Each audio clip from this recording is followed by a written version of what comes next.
O sige na nga, ito na nga. Sabi niya gano'n. Inabot lang niya sa akin. Sabi ko, ano yan? Sabi ko, hindi ko alam yan. Sabi ko, ganyan-ganon. Ganyan. E di nasira na yung plano niya. Okay, siya din naman ang bumuking eh. Kasi nahuli ko.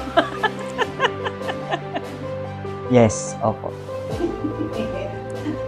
Kuliyatan kwento mo. Okay.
At sinabi ng Panginoon Diyos, hindi mabuti na ang lalaki ay mag-isa.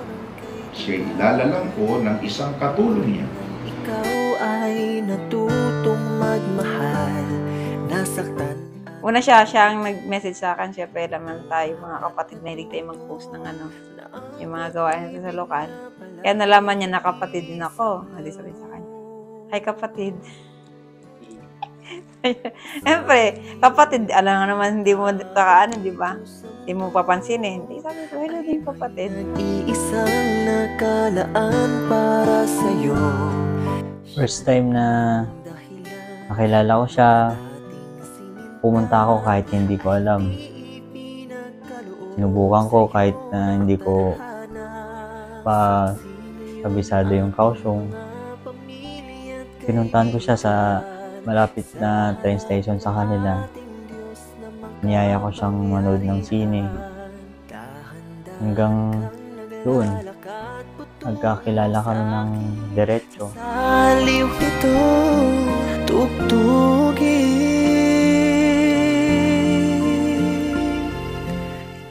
Ayun, siyempre, nagkakailangan. Okay na kami sa, sa chat. Siyempre, nakapagpalagayan na ba. Pero sa yung first meet talaga, yun. Nagkakailangan, siyempre. Pero, inalis din naman yun agad kasi kausap na, diba? Sa magpagkailanman, ang pag-ibig na hinanap ko na kay dagat. Nahanap din kita, bigay sa akin ng Diyos na lumikha.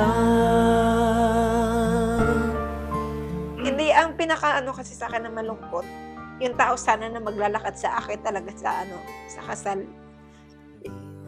Yun.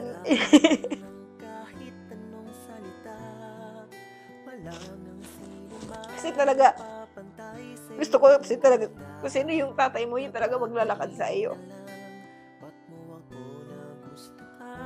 Wala na.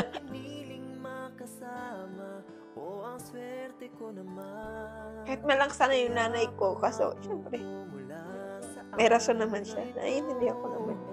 Sa bawat pag-idlip at sa bawat gising mo, ay sisikapin kung kailan may di magwawakas.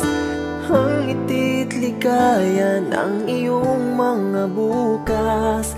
Saksi ngayon ating mga pamilya at kaibigan. sa harap ng ating Diyos na makapangyarihan. Dahan-dahan kang naglalakad patungo sa akin, sa saliw itong tugtugin. Siyempre kung paano ko mahalin yung sarili ko, pag-aalaga ko sa sarili ko, pagmamahal ko nga sa sarili ko, ganun din yung ipapakita ko sa kanya. Magiging mabuting ama ko sa buong sambahin ko. Papangaralan ko sila sa lahat ng araw na nandito ako sa mundong ito. Hinanap ko ng kaitagan. At upang matupad ang banal na pagsasamang ito ng mag-asawa, tinatagubili ni Apostol Pablo, batay sa nakasulat sa banal na aklat, na ang babae na may asawa ay itinali ng kautusan. My darling, no, dandelion into the wind you go. Won't you let my darling know